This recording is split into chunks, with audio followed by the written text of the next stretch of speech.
Hello everyone. आज हम class tenth का जो 10 चैप्टर है सर्कल उसको उसमें जितने भी बेसिक है वो सब कुछ मैं इस वीडियो में बताऊंगा। मतलब ये इंट्रोडक्शन का वीडियो है। जितने भी आपको सर्कल में जो भी छोटे से छोटे चीज़ बड़े से बड़े चीज़ आपको पढ़ना है वो मैं सब कुछ आपको बता दूंगा इसमें।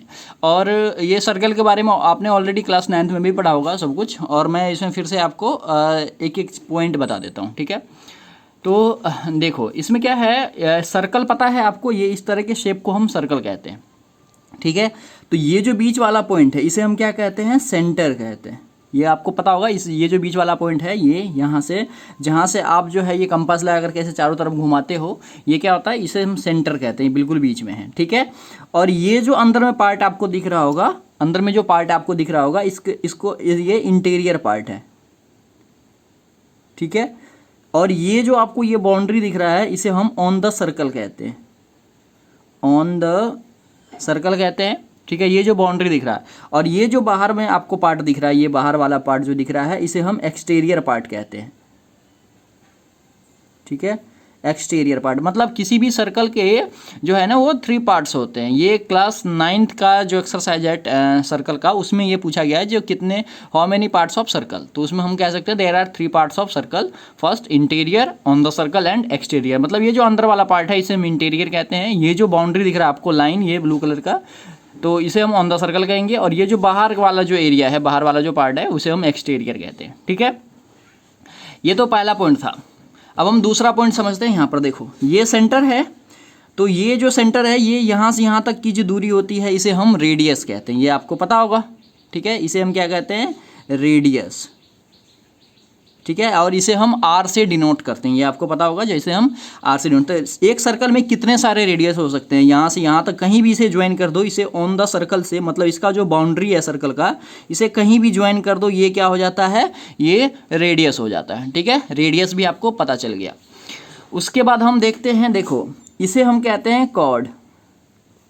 ये जो लाइन है आपका ए बी, इसे हम बोलेंगे कॉर्ड। ठीक है, और किसी भी सर्कल का जो सबसे लॉन्गेस्ट कॉर्ड होता है और जो सेंटर से होके गुजरता है, ठीक है, ये सेंटर से होके गुजर रहा है, ये भी एक क्या है, कॉर्ड है। ठीक है, ये भी एक कॉर्ड है जो सेंटर से होके गुजर रहा था, इसे हम कहें जो सबसे लॉन्गेस्ट कॉर्ड होता है उसे हम कहते हैं डायमीटर। इसे हम क्या बोलेंगे, डायमीटर, जिसे हम डी से डिनोट करते हैं। और आपने एक फॉर्मूला भी पढ़ा होगा, जो डी का जो फॉर्मूला होता है वो 2r होता है। क्यों होता है, क्योंकि जो डी जो होता है वो रेडियस का 2 गुना होता है। क्योंकि देखो यहाँ से यहाँ तक रेडियस है और यहाँ से यहाँ तक रेडियस है, तो r plus r equal to D, यानी कि 2r इक्वल टू डी। और यहाँ से अगर आपको r का वैल्यू निकालना होता तो हम d/2 करके ऐसे करके हम निकालते थे, कि आपने छोटे क्लास में बिल्कुल पढ़ा होगा। ठीक है, ये सब चीज़ें तो इसके बारे में अभी हमें नहीं पढ़ना है। तो आपको पता चल गया कॉर्ड क्या होता है, और जो सबसे लॉन्गेस्ट कॉर्ड होता है वो क्या होता है, डायमीटर होता है। ठीक है, देखो अब हम बात कर लेते हैं नॉन पैरेलल लाइन का, नॉन इंटरसेक्टिंग लाइन का। जैसे मान लो ये सर्कल है, ठीक है, और इसके जस्ट बगल से एक लाइन, मैंने एक सीधी लाइन ड्रॉ कर देता हूँ मैं। ठीक है, ये इसके जस्ट बगल से ये ए है और ये बी है। ठीक है, तो ये जो है ये सर्कल को इंटरसेक्ट नहीं कर रहा था, इसको हम कहेंगे नॉन इंटरसेक्टिंग लाइन। इसको हम क्या पढ़ेंगे, नॉन इंटरसेक्टिंग लाइन। ठीक है, ये हो गया नॉन इंटरसेक्टिंग लाइन। जस्ट इसको हम क्या करते हैं, इसको एक जगह टच कर देते हैं। जैसे मान लो मैं क्या करता हूँ, यहाँ पर एक पॉइंट को यहाँ से टच होते हुए मैं क्या करता हूँ, एक लाइन ड्रॉ कर देता हूँ। ठीक है, मैंने एक लाइन ड्रॉ कर लिया, ये ए है और ये बी है, ये एक लाइन है। ठीक है, ये जो लाइन है ए बी, ठीक है, ये जो ए बी लाइन है इसको हम बोलेंगे टेंजेंट। ठीक है, ये हो गया आपका टेंजेंट। और टेंजेंट हो गया आज जहाँ पर ये टच कर रही है, मान लो ये पी पॉइंट पर टच कर रही है, ये है ना, पी पॉइंट पर टच कर रही है, तो इसे हम बोलेंगे पॉइंट ऑफ कांटेक्ट। क्योंकि यहाँ पर दोनों जो है ये जो टेंजेंट और सर्कल का जो कॉमन पॉइंट है जहाँ पर ये टच हो रही है पी पॉइंट पे, इसे हम बोलेंगे पॉइंट ऑफ कांटेक्ट। ठीक है, ये हो गया पॉइंट ऑफ कांटेक्ट।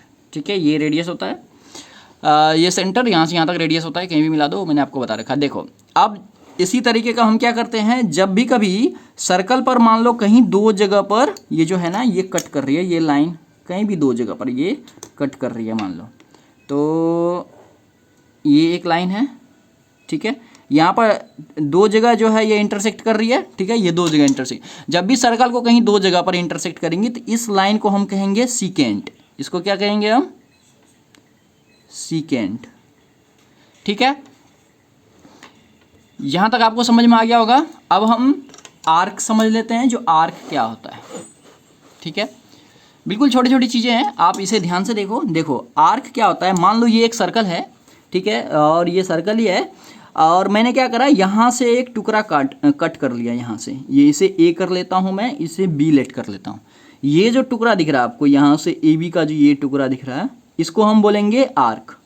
इसको हम क्या बोलेंगे, इस ए बी को यहाँ से यहाँ तक जो टुकड़ा है इसको हम आर्क बोलेंगे। तो ये छोटा सा है, इसी तरह से ये जो बड़ा है ये भी एक आर्क हो जाएगा। तो ये जो छोटा है तो इसे हम बोलेंगे माइनर आर्क, इसे हम क्या पढ़ेंगे, माइनर आर्क। और ये जो बड़ा सा दिख रहा है आपको, ये जो देखो ये जो छोटा सा ए बी दिखा जिसे हमने आर्क पढ़ा, ये माइनर आर्क है। और आर्क तो ये भी है, ए बी है, इधर से अगर आप घुमा दो आप, ये भी आर्क है, लेकिन इसको हम बोलेंगे, चूंकि ये बड़ा है इसे हम बोलेंगे हम मेजर आर्क, ठीक है। आर्क आपको समझ में आ गया। और आर्क जो है दो तरीके का होता है, एक माइनर आर्क, एक मेजर आर्क। मतलब छोटे से आर्क को हम माइनर आर्क कहेंगे और जो बड़ा आर्क होगा उसे हम मेजर आर्क कहेंगे, ठीक है। उसी तरीके का एक और पार्ट है जिसे हम सेगमेंट कहते हैं। तो सेगमेंट क्या हो जाएगा, देखो जैसे ये एक कॉर्ड है, ठीक है, ये एक कॉर्ड है, और इसके जो ये वाला पार्ट जो बन रहा है, ये वाला पार्ट, ठीक है, तो इस वाले पार्ट को हम क्या कहेंगे, सेगमेंट। तो देखो अगर ये वाला पार्ट आपका, ये साइडेड पार्ट जो सेगमेंट बन रहा है, तो ये वाला पार्ट भी तो सेगमेंट ही होगा ना, क्योंकि देखो आर्क, ये आर्क हो गया, ये ए मान लो और ये बी मान लो, ये जो ए और बी है ये यहाँ से यहाँ तक आर्क हो गया, और ये क्या हो गया, कॉर्ड। तो आर्क और कॉर्ड को मिलकर के एक सेगमेंट बनता है, ये इस वाले पार्ट को हम सेगमेंट कहेंगे।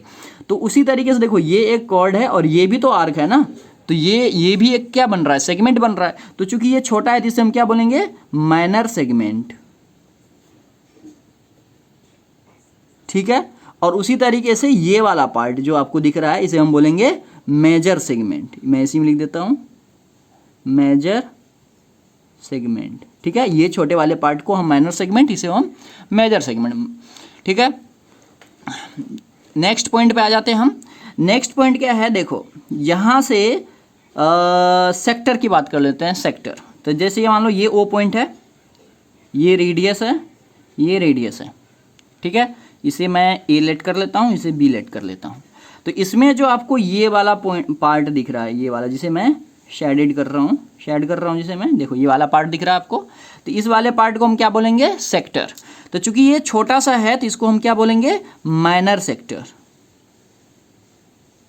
Minor sector. तो माइनर सेक्टर जो है वो रेडियस और आर्क के बीच में बनता है, ठीक है, रेडियस और आर्क के बीच में।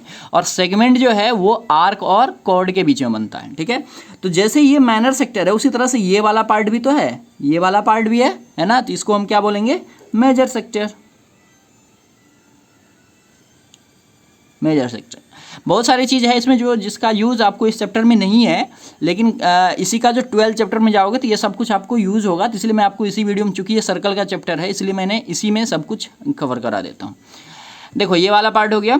अब देखो, अब आपको पता है जो सबसे लॉन्गेस्ट कॉर्ड होता है जो डायमीटर से होकर के जाती है, जैसे ये डायमीटर से होकर जा रही है, तो जब भी ये कभी डायमीटर से होके जाती है, जो सबसे लॉन्गेस्ट कॉर्ड होता है, मतलब जो सेंटर से होके जाती है, तो ये जो है ना सर्कल को दो पार्ट में डिवाइड करती है, ठीक है। ये आधा और ये आधा हो गया, ठीक है, ये आधा हो गया, ठीक है। तो इस वाले पार्ट को ये जो आधे पार्ट में इसे डिवाइड करी है, इस वाले पार्ट को हम क्या कहेंगे, सेमी सर्कल, ठीक है। और ये जो चारों तरफ का बाउंड्री होता है, बाउंड्री इसे हम सरकमफ्रेंस भी कहते हैं, ठीक है, ये आपको पता होगा, ये सरकमफ्रेंस हम कहते हैं इसे। तो बिल्कुल छोटी छोटी बातें थी इसमें अभी तक जो मैंने आपको बताया है, ठीक है।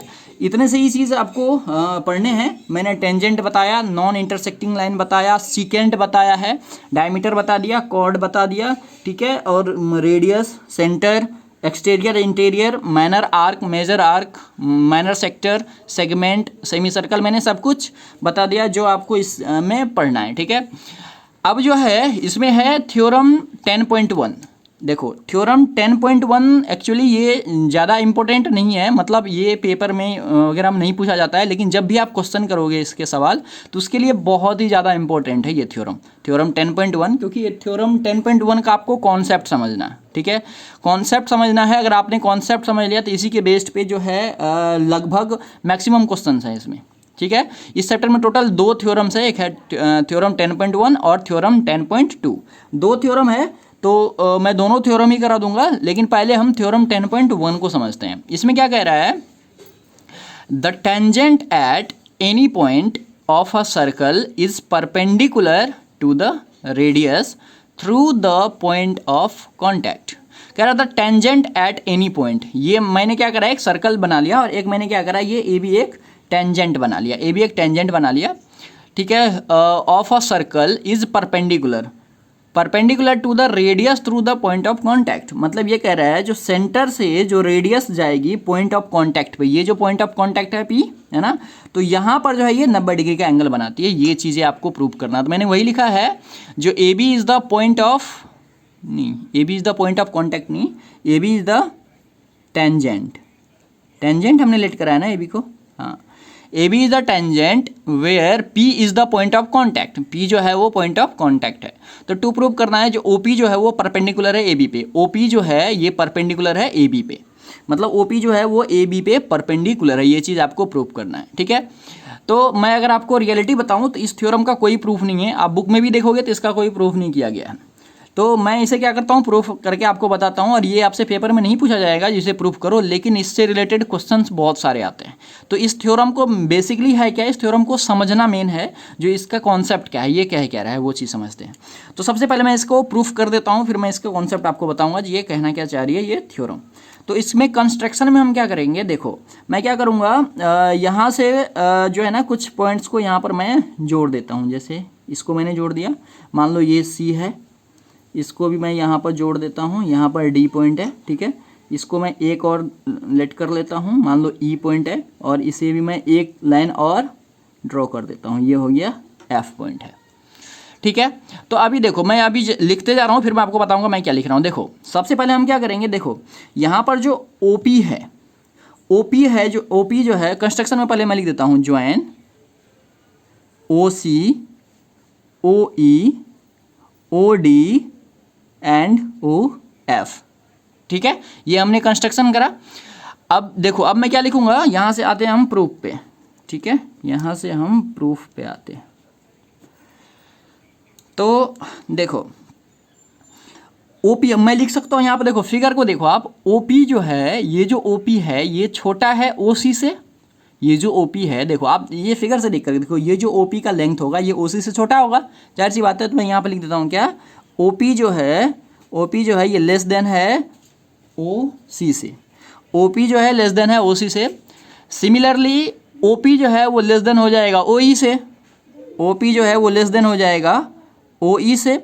उसी तरीके से ओपी जो है वो छोटा हो जाएगा ओ डी से, मैं लिख देता हूँ ओपी जो है वो छोटा हो जाएगा ओ डी से, और सिमिलरली ओपी जो है वो छोटा हो जाएगा ओ ई से, ओपी जो है वो छोटा हो जाएगा एफ है ये ओ एफ से, ठीक है। तो इसे मैं क्या करूँगा, इक्वेशन 1 लेट कर लेता हूँ, इसे 2 लेट कर लेता हूँ, इसे मैं 3 लेट कर लेता हूँ, और इसे मैं 4 लेट कर लेता हूँ, ठीक है। अब हम लिखेंगे यहाँ पर फ्रॉम इक्वेशन 1 2 3 एंड 4। आप 1 2 3 और 4 को मैं देख रहा हूँ, तो 1 2 3 4 को देखने से क्या पता चल रहा है जी, ये जो ओपी जो है ये सारे लाइन से छोटा है, ये जो ओपी है ये क्या है, जितने भी लाइन्स है वो सबसे छोटा है, ठीक है। मैं यहाँ पर बना देता हूँ, तो मैं यहाँ पर लिख सकता हूँ ओपी इज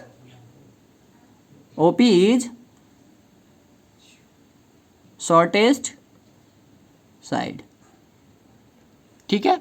जो ओपी है वो सबसे छोटी भुजा है, ये जो ओपी है ये सबसे छोटी भुजा है। तो इसके लिए एक कॉन्सेप्ट क्या है, जब भी कभी जैसे किसी एक सीधी लाइन पे कितने भी लाइन यहाँ पर आप ड्रॉ कर लो, कितने भी लाइन यहाँ पर ड्रॉ कर लो, तो इसमें जो सबसे छोटी रेखा होती है वो इस लाइन, ये जो हॉरिजॉन्टल लाइन है इस पे जो है वो परपेंडिकुलर होता है। ये एक कॉन्सेप्ट है, जो एक सीधी लाइन है, एक हॉरिजॉन्टल लाइन है और इस पे जो है ना बहुत सारे लाइन ड्रॉ है, तो इसमें जो सबसे छोटी लाइन होती है वो जो है इस लाइन पे परपेंडिकुलर होती है। ये कॉन्सेप्ट है जो आपको समझना है। तो देखो अभी हमने यहाँ पर प्रूफ कर दिया, इसमें बहुत सारे लाइन है, जो ओपी जो है वो सबसे छोटी साइड है, तो हम यहाँ पर कह सकते हैं जो हैंस ओपी जो है वो परपेंडिकुलर हो जाएगा ए बी पर। ठीक है, ओपी जो है ये परपेंडिकुलर हो जाएगा ए बी पर, और यही चीज़ आपको क्या करना था, प्रूव्ड करना था। ठीक है, देखो तो मेन कॉन्सेप्ट आपको इसमें समझना क्या है सवाल के लिए, जो जब भी कभी सर्कल हो और रेडियस जो है इसका मतलब सेंटर से जब भी कभी पॉइंट ऑफ कांटेक्ट पे ये रेडियस जाएगी तो ये हमेशा 90 डिग्री का एंगल बनाएगी। बस इतने से चीज़ आपको समझना है, और यही कॉन्सेप्ट जो है आपको ये क्वेश्चन में आपको यूज़ करना है। क्या है, जो जब भी कभी सर्कल हो और उसका जो सेंटर से जब भी कभी हम पॉइंट ऑफ कांटेक्ट पे रेडियस को हम ज्वाइन करेंगे, सेंटर से पॉइंट ऑफ कांटेक्ट पे ये टेंजेंट होना चाहिए, जब भी हम ज्वाइन करेंगे तो यहाँ पर 90 डिग्री का एंगल बनेगा। तो ये है थ्योरम 10.1 का कॉन्सेप्ट। ठीक है, बहुत ही सिंपल सा था, बहुत ही इजी सा था। आई होप आपको ये इजीली समझ में आ गया होगा। ठीक है, तो अभी देखो, फिर भी अगर कोई आपको डाउट हो किसी भी सवाल को अगर समझने में, ठीक है, इधर जो भी मैंने आपको बताया है, तो आप मेरे से कमेंट बॉक्स में कमेंट करके पूछ सकते हैं। अभी मैं नेक्स्ट वीडियो में इसके जो एक्सरसाइज है 10.1 का वो मैं पूरा कंप्लीट करा दूंगा, तो आप उससे पहले इस वीडियो को ज़रूर देख लेना, क्योंकि इस वीडियो को देखने से ही ये जो जितना भी मैंने अभी तक बताया है, ये स्टार्टिंग से यहाँ से जो बताया है मैंने, ये सारा का सारा वही कॉन्सेप्ट है जो आपको 10.1 में आपको समझना है। ठीक है, सब के सब वही है, तो आप इसे ज़रूर देख लेना इस वीडियो को ध्यान से। तो फिर मिलते हैं नेक्स्ट वीडियो में नेक्स्ट क्वेश्चन के साथ।